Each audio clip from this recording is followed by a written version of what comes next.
Umbrella tops 4 colour available இருக்குது. Pink ஒன்று, navy blue ஒன்று, ஸ்கை ப்ளூ ஒன்று, இந்த நீல கலர் ஒன்று, நீலம் போடுவோம்ல அந்த கலர் ஒன்று. ஸோ 4 கலர் அவைலபிளாக இருக்குது. XXL சைஸ் மட்டும்தான் இருக்குது. ML இல்லை.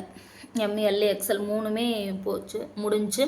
இந்த கேட்லாக் மாதிரி தான் அம்பர்லா டைப்பு. இந்த ப்ளூ இருக்குது பார்த்தீங்களா, இந்த ப்ளூ கலர் தான் இந்த கேட்லாக்கு.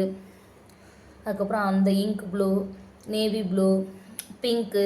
ஸோ இந்த மாதிரி தான் இருக்கும். செம்ம சாஃப்டாக இருக்குது, சூப்பராக இருக்குது. காட்டனும் இல்லாமல் சாஃப்ட் காட்டன் சொல்லுவாங்கள்ல, இதில் பார்க்க உள்ள துணி இல்லாத மாதிரி இருக்கான அந்த லைட் வெயிட்டாக இல்லாமல் இந்த இன்னொரு துணி வச்சு தைச்சிருக்காங்க, உங்களுக்கு தெரியும்னு நினைக்கிறேன். சூப்பராக இருக்குது. ஸோ 4 கலர்ஸ் அவைலபிளாக இருக்குது. XXL சைஸு வேணும் அப்படின்றவங்க வாட்ஸ்அப் நம்பர் கீழே கமெண்ட்டில் கொடுக்குறேன், வாட்ஸ்அப்பில் ஆர்டர் பண்ணிக்கோங்க. இந்த மாதிரி தான் கேட்லாக்கு. அம்பர்லா டைப்பு செம்மையாக இருக்கும், ரிச் லுக் கொடுக்கும். தேங்க்யூ.